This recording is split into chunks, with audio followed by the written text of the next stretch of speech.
वाराणसी के शिवपुर स्थित central jail के सजायाफ्त कैदी जल्द ही अपना पेट्रोल पंप संचालित करेंगे। प्रदेश में कारागार सुधार की कवायदों के तहत ये अनूठी पहल होगी। इसके लिए कारागार प्रशासन ने सेंट्रल जेल के सामने जमीन चिन्हित करके हिंदुस्तान पेट्रोलियम कॉर्पोरेशन लिमिटेड से बातचीत कर ली है। सेंट्रल जेल के वरिष्ठ अधीक्षक राधा कृष्ण मिश्र ने बताया है कि पेट्रोल पंप के संचालन के लिए प्रस्ताव कारागार प्रशासन के लखनऊ स्थित मुख्यालय भेजा गया है। शासन स्तर से हरी झंडी मिलते ही पेट्रोल पंप के लिए निर्माण कार्य शुरू हो जाएगा।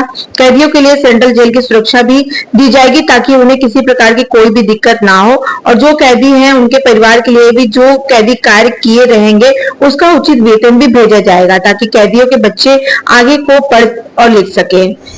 ये हमारे उत्तर प्रदेश सरकार की योजना है।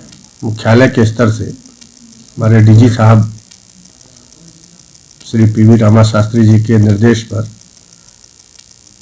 हम लोग प्रयास कर रहे हैं कि जिन जेलों पर जगह हैं और हाईवे पर है या कुछ इस तरह की सड़क पर है कि वहाँ पर मोबिलिटी मोटर्स की और इसकी व्हीकल्स की ज़्यादा है, तो उन जगहों पर हम लोग प्रपोजल दें, ऐसा निर्देश मुख्यालय से हम लोगों को मिला है। और इस कारागार से हम लोगों ने डीजी साहब के निर्देश पर पेट्रोल पंप के लिए यहाँ से प्रस्ताव HPCL का भेजा है और अभी इंडियन ऑयल कॉर्पोरेशन ने भी अपना प्रपोजल दिया है, तो उसको कल ही हमें प्राप्त हुआ है, तो उसको भी हमने भेजा है। सर कितना स्क्वायर फीट का होगा और कितनी एरिया में कवर? न्यूनतम उसकी जो आवश्यकता रहती है वो 13-14 हजार स्क्वायर फीट की रहती है, तो उतनी जमीन हमारे पास उपलब्ध है। कितने कर्मचारी इसमें लगाए जाएंगे बंदियों? कर्मचारी का भी उतना आइडिया अनुभव नहीं है हम लोगों को, तो वो अन्य प्रदेशों में संचालित है, वहाँ से हम लोग देखेंगे, या अगर जो संस्था जिसको मिलेगा आदेश लगाने का तो वो स्वतः आवश्यकता बताएंगे, उसकी हम लोग व्यवस्था करेंगे। पेट्रोल पंप का संचालन पूरी तरह से कारागार के अधीन होगा। सर सुरक्षा की व्यवस्था की बात की जाए तो कैदियों के लिए किस तरह की वहाँ पे जब पेट्रोल पंप स्टार्ट होगा तो सुरक्षा? वहाँ हमारे स्टाफ लगेंगे, स्टाफ साथ में रहेंगे और मोटे काम जो है वो हम अपने बंदियों के माध्यम से कराएंगे और मैनेजरियल काम हमारे स्टाफ देखेंगे।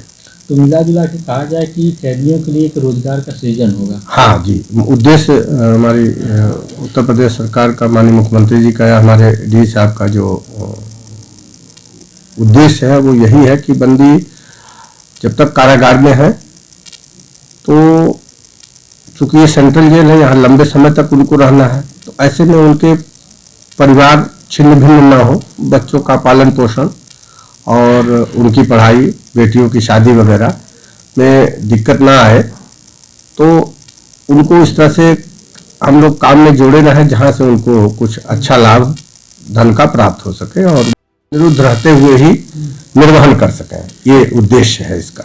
यहाँ पे सुरक्षा को हाँ, वो तो वर्तमान में भी चल रहा है। अभी आज भी हमने जो है करीब 25-30 हजार रुपए का तो एप्लीकेशन साइन किया है। कई बंदियों ने निवेदन किया है, अपने परियोजन का खाता देते हैं और हमारे खाते से वो पैसा या उनके खाते से वो पैसा उनके परिजन को भेज दिया जाता है।